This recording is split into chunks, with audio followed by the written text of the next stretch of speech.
So this is not about, is this a little piece of this? This is the vast majority of what's going on in the United States.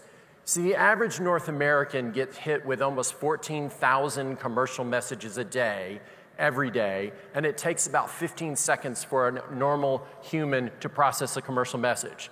So 14,000 messages times 15 seconds is almost as many hours in the day. This was not always true. In the mid-90s, the average North American got hit with about 2,400 commercial messages a day. They could handle that. But what happened in the United States is once you hit about the 35th year of ubiquitous color television, the ability for a particular broadcast, now that's on the internet, that's a pop-up ad, that's TV, that's radio, that's newspaper ads, that's all of these things. Once you hit where whatever your market has had color television ubiquitous within their market for 35 years, you hit that point, the ability for a single message or a single campaign to actually be ROI positive starts dropping. And so, here's an interesting game to play. Think of a category like cars. Think of all of the campaigns that have been going on for specific cars in the last 5 years.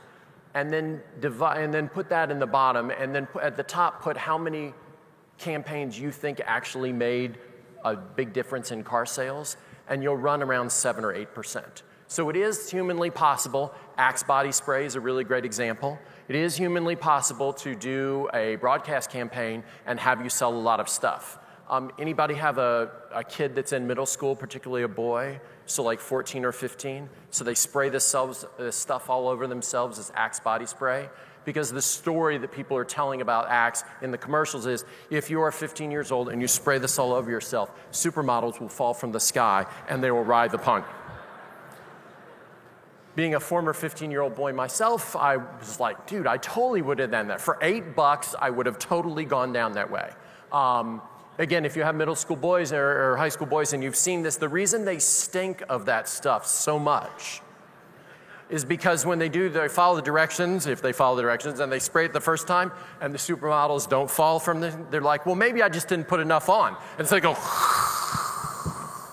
so you can smell them from like a mile away. So Gisele Bündchen and all the rest of her friends know that they're out there, but in fact, that's not true. In fact, that it is untrue that models fall from the sky and writhe upon you if you spray this stuff on you.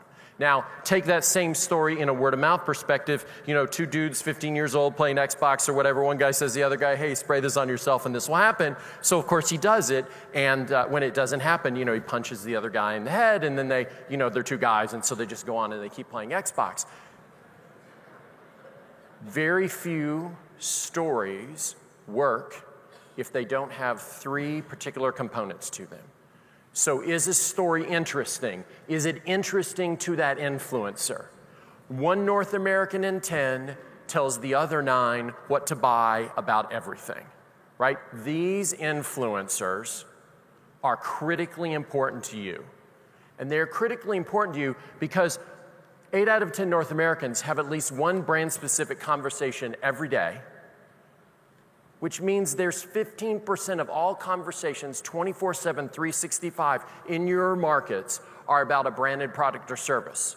So the question is not, are people talking about your credit unions? The question is, what are they saying about them? And is that story compelling enough to where they're going to share it with somebody over brunch, on the side of the soccer field when their kids are playing?